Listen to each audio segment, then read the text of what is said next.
Helmi Malik telah pun berada di sana sejak beberapa hari yang lepas untuk melihat perkembangan banjir di kedua negeri di Pantai Timur yang terjejas teruk, Kelantan dan juga Terengganu. Selamat pagi Helmi. Helmi telah pun bersedia untuk kita kemaskini laporan di sana kerana kalau kita tengok besut di Terengganu itu dikatakan telah pun mengalami ataupun terputus laluan untuk masuk ke kawasan besut kerana dikabarkan air banjir meliputi keseluruhan daerah tersebut sehingga menyukarkan agensi penyelamatan untuk memantau keadaan mangsa banjir yang berada di dalam, nyata perangkap dan sebagainya. Helmi ada di besut dikatakan sejak pada semalam untuk membawakan perkara berkenaan. Helmi, apa cerita di besut?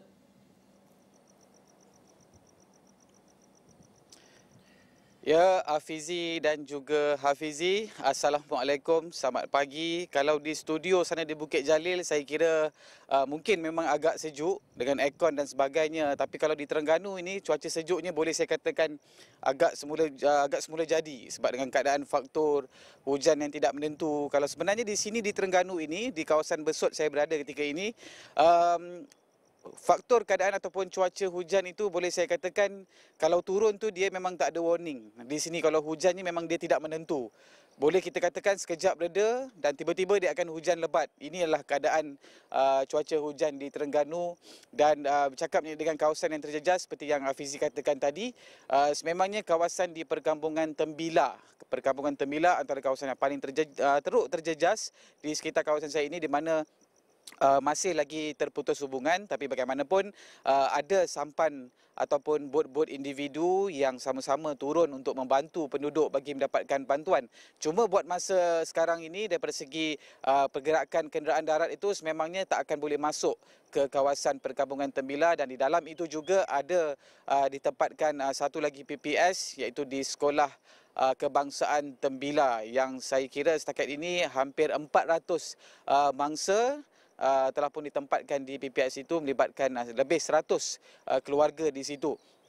Dan itu antara kawasan yang boleh saya katakan teruk terjejas dan hari ini sebenarnya kami cuba untuk meninjau bagaimana pula keadaan di sebelah atas melepasi kawasan di Perkampungan Tembila iaitu Kuala Besut yang saya difahamkan semalam di mana keadaannya jauh lebih buruk berdasarkan perkongsian juga daripada rakan setugas saya di sini daripada Esra Awani, Fazlizat Ali juga menyatakan bahawa di sana keadaannya kalau kita lihat kenderaan juga masih banyak lagi yang ditegelami air, banyak lagi kenderaan yang berkelimpangan akibat banjir yang berlaku dan itu adalah antara situasi semasa di Terengganu dan selepas meninjau ke Kuala Besut hari ini, kami juga akan cuba untuk memasuki kawasan Kelantan dan ini juga bergantung kepada keadaan laluan darat yang akan cuba kami dapatkan di mana aksesnya yang kami boleh melepasi ke Kelantan. Yang pastinya di Kelantan itu sendiri kita nak lihat bagaimana pula keadaan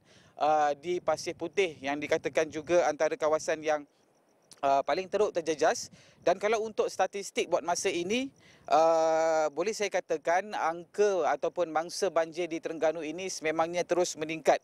Setakat jam 8 pagi hari ini 40,456 mangsa secara keseluruhan.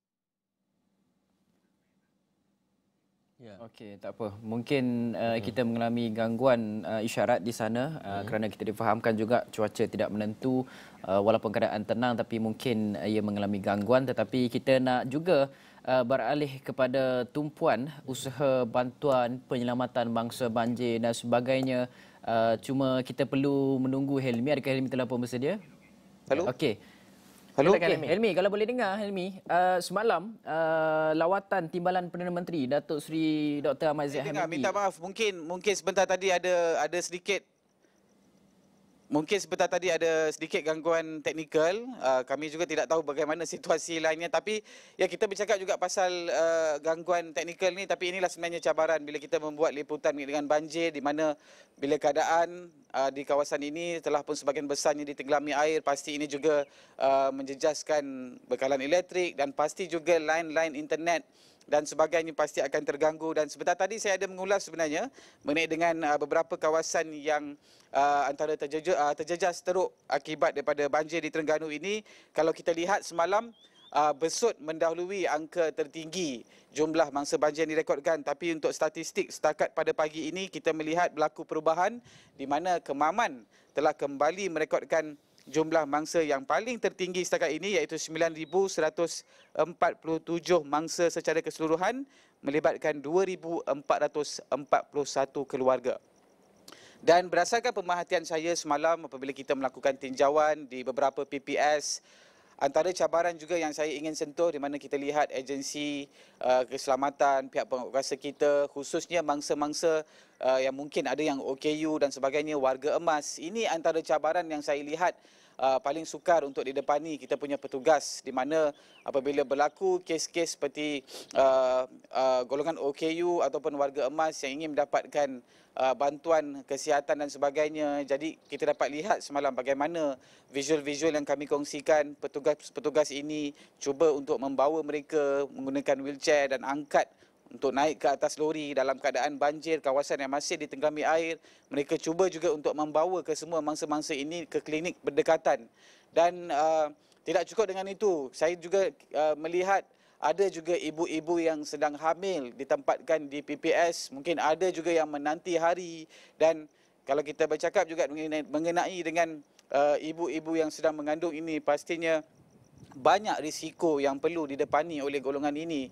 Dan pastinya untuk kita melihat bagaimana rawatan kecemasan ataupun memerlukan masa yang begitu pantas. Sebarang berkemungkinan berlaku dan ini antara perkara yang perlu ditumpukan di kawasan PPS. Dan saya juga difahamkan ada beberapa pusat pemindahan sementara PPS di Kelantan yang katanya tidak memperoleh sebarang lagi kelengkapan ataupun fasiliti yang mencukupi, dan itu antara perkara yang akan cuba kami bawakan pada hari ini. Kami nak menuju ke Kelantan untuk melihat sendiri apa perkembangan di sekitar di Kelantan ini. Afizi? Ya. Dan Helmi, semalam lawatan TPM, Datuk Seri Dr. Ahmad Zahid Hamidi ada menyentuh berkaitan dengan kekurangan aset di kawasan-kawasan tertentu disebabkan oleh perkara itulah lambat proses penyelamatan, lambat makanan diagihkan kepada di PPS dan sebagainya. Dan katanya ATM, aset-aset daripada ATM daripada Lembah Kelang telah pun akan digerakkan. Arahan telah pun diberikan kepada Menteri Pertahanan Tok Mat untuk menggerakkan aset-aset ATM dan sebagainya. Adakah kita boleh jangkakan ataupun Helmi mendengar laporan-laporan bahawa aset-aset daripada ATM akan tiba di negeri Pantai Timur untuk hari ini? Baik Hafizi, seperti yang saya kongsikan semalam, di mana apa yang dinyatakan sendiri oleh Ketua Polis Terengganu, Datuk Rohaimi Mat Isa, sememangnya ada usaha untuk menambah keanggotaan, bukan sahaja aset, tapi kita perlu memahami juga berkenaan dengan situasi semasa di Terengganu ini. Beberapa laluan telah pun terputus hubungan. Jadi usaha untuk menambah aset ataupun menambah bilangan anggota itu sememangnya ada. Kalau setakat ini saja secara keseluruhan ya, melibatkan kesemua agensi, kita ada lebih 3,000 anggota dan juga termasuk dengan aset-aset lain yang digerak. Tapi kita nak melihat bagaimana keadaan untuk mereka membawa ke semua aset itu dalam keadaan laluan yang terputus hubungan. Ada aset-aset mungkin yang tidak mampu untuk meredah banjir, dan ini antara faktor yang perlu diambil kira. Saya tidak pasti sama adakah kesemua aset yang dikatakan itu akan tiba pada hari ini. Itu kami belum menerima sebarang maklumat lagi untuk setakat hari ini. Bagaimanapun itu antara pertimbangan yang saya boleh kongsikan. Biasalah kita bercakap mengenai dengan banjir ini, khususnya bagi masyarakat awam, pasti ada yang tidak tahu bagaimana susun atur ataupun pergerakan ke semua agensi pihak berkuasa kita, dan ini yang perlu kita fahami. Apakah kekangan yang didepani oleh petugas-petugas kita buat masa ini dalam keadaan banjir, dan kita juga sebenarnya mengharapkan agar semua pihak dapat memahami apakah cabaran ketika ini. Dan kalau bercakap dengan bantuan makanan itu semuanya sebenarnya ada, telah pun dirancang. Tapi kita melihat kepada keadaan ataupun situasi banjir di Terengganu ini, boleh saya katakan sesuatu perkara yang tidak pernah diduga ataupun satu perkara yang tidak mungkin kita fikirkan boleh terjadi sebelum ini, kerana di Besut ini sendiri antara kawasan yang tidak pernah dinaiki air seteruk ini, dan itu adalah antara perkara yang boleh saya katakan kita perlu sedar dan fahami bagaimana cabaran petugas kita untuk berdepan dengan keadaan semasa banjir, jalan terputus hubungan. Dalam masa yang sama juga mereka memerlukan untuk menggerakkan bantuan secepat mungkin.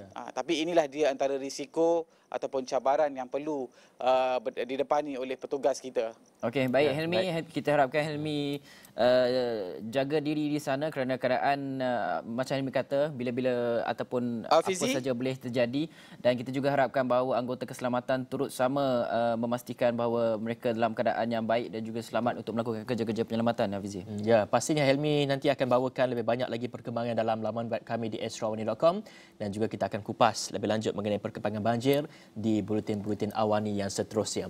Jadi kita melihat kepada situasi banjir di seluruh negara sebentar tadi, Helmi juga telah pun memperincikan mengenai keadaan di negeri Terengganu dan juga di negeri Kelantan itu.